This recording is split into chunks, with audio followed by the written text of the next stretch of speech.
In this video, I'm going to make connections between the summons, the Cetra, and the planet, and explain why Alexander could have major lore implications and possibly a larger role in Rebirth. The official press release from Square regarding summons reads, quote, "Setting summon materia will grant access to the power of the gods," end quote. What is strange about that phrasing is how summons are referred to as gods. If they are gods, why are they restricted to being held within materia to be summoned at the will of their masters like a genie in a lamp? No pun intended, Ifrit. One of the popular fan theories out there is that the summons are actually the Cetra that stopped Genova thousands of years ago. In the Cosmos Theater presentation of the history of the ancients in Remake, we do see the summons running through the woods together at the same time the narrator says, quote, "We who are born of the planet, with her we speak, her flesh we shape," end quote. So here's my theory. The Cetra communed with the planet to create materialized weapons to battle the calamity from the skies known as Genova. The power of the planet in the palm of their hands. All the while, the planet develops its own weapons to ensure its survival at whatever the cost if the Cetra were to fail. The Cetra were able to contain the threat, and the planet's weapons of mass destruction were never activated and were stored in stasis below the planet's surface. So in my mind, the summons are a product of the planet and the Cetra. They are the weapons that the planet created with the Cetra for the Cetra to take care of it on their own terms. Maybe the Cetra are like, whoa, before you go crazy, let us try and save humanity. And to get crazier with it, well, maybe the Cetra gave their spirit energy to the life stream to meld with it into materia. The Cetra are able to leave their spirit body, as seen in the Temple of the Ancients with those wizard-looking people. This fusion of Cetran spirit with the planet's power would produce a summon materia. Now, whether the Cetra created the summons or are in fact these summons themselves, it is a good reason to believe them as divine creatures. And Alexander is the holiest of them all. The Greek origins of the name Alexander means protector of mankind. If there really is Cetran ties to the summons of Final Fantasy VII, I'd say Alexander was one of the most prolific. The reason being is that Alexander's cityscape resembles the architecture of the Forgotten Capital as we see in this comparison. Alexander seems to be a weaponized, sentient Cetran city.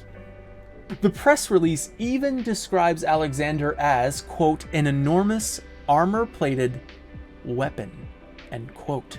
This goes back to what I said earlier about the summons, could be the planet's tutelary creatures created by the planet and the Cetra to fend off Genova. Alexander is also super important, especially because Alexander is the only other source of holy magic in the game aside from Aerith's holy materia, her white materia. Holy. One of the most significant aspects in the entire plot of Final Fantasy VII. In the tutorial area of the original game, if Cloud asks about the elements, this is said about the element of holy. Quote, "Holy calls up the planet's power," end quote. Holy is the power of the planet itself. Not fire, not earth, not water, not lightning, those elements. No, this is the element of the planet itself. Bugenhagen says, quote, "Holy, the ultimate white magic. Magic that might stand against Meteor. Perhaps our last hope to save the planet from Meteor. If a soul-seeking holy reaches the planet, it will appear. Ho ho ho!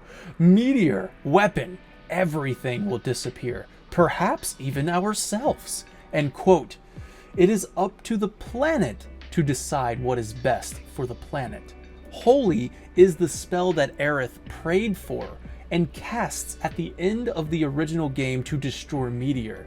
So I imagine with Alexander being a source of holy magic, the only other source of holy magic, it will be closely attached to Aerith and may even have some sort of impact on the story this time around. Or at the very least, we get some answers to what exactly are the summons and why Alexander looks like a mechanized city of the ancients. Maybe it was Alexander that imprisoned Jenova in the northern crater. Or Alexander is the first line of defense if Jenova were to break free. After all, Alexander is found in the Great Glacier area right next to the crater. You must defeat a woman named Snow in order to obtain the Alexander Materia. Is Snow a Cetran spirit body such as the ones we see in the Temple of the Ancients? Except for this one is able to talk just fine, but never mind that, because it weakens the point that I'm trying to make. So check this out. Upon defeating Snow, the person disappears and becomes the red materia, almost as if it is transforming into the materia. The Alexander Materia Orb drops. I feel like this is the equivalent to something like Final Fantasy VIII or Final Fantasy XIII, where you battle the summon to prove you are worthy. Well, you're battling the Cetra to prove you are worthy of the Alexander summon. Snow was testing the party. Even more curious, if you do not touch the hot spring before talking with her, she will say, please leave, please don't worry about me. Now, I don't want to harm any of you, and don't come back, please stop, please, that is enough. End quote. So it makes a lot of sense for the Cetra not to want to hurt someone or kill someone, and even if you fail this battle, you do not get a game over. She just says to know your place. So it makes sense that a Cetra would not want to hurt anyone, and you can steal a circlet from her. In Remake, the item description reads, quote, a circlet said to have been worn by a fairy tale sorceress. Now, this of course could be a fun nod to Final Fantasy's VIII, sorcerer, in which the design seems to pay homage to. Or a fairy tale sorceress could be a Cetra in the world of Final Fantasy VII, able to cast magic without materia. And why a NPC from Icicle Inn says this, quote, I've heard there's a snow woman at the Great Glacier that hates hot springs, but I think that is just a myth to scare off visitors. A myth. Fairy tale. So yeah, in conclusion, my theory is that the Snow Woman is a Cetra or a Cetran spirit who combined with the planet's will to become the materia summon known as Alexander. In Rebirth, I think we are seeing it in a VR simulator because it could be acquired in a more secretive place that they didn't want to show in the trailers, such as the Temple of the Ancients. I love that theory. I love that Alexander, the purpose of Alexander might be the first line of defense. I like that. That's where I'm kind of leaning towards. That Alexander is the first line of defense if Jenova were to ever break free, and that Snow Woman was tasked with defending the crater, just like in the Temple of the Ancients, where those wizard-looking people, Aerith says that they're tasked with defending the temple, no matter what. Their spirits are left behind. They have one purpose: to defend the temple.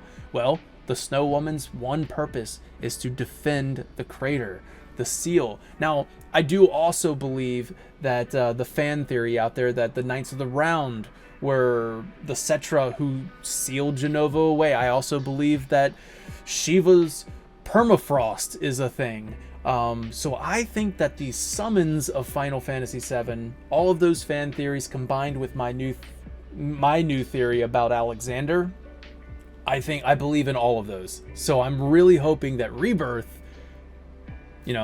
explains that. This was originally intended to be a simple analysis of the summons in Rebirth, but this needed to be its own video. So please look forward to a summon analysis and speculation fun video coming very soon. A very special thank you to Final Fan TV's ultimate weapon, Badly Brave, and to all those who toss Gil at me on Patreon and Coffee. Take care now. Bye bye then.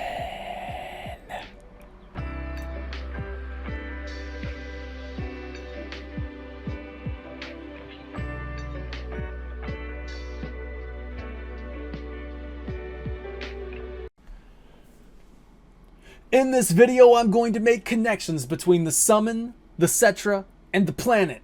And nope.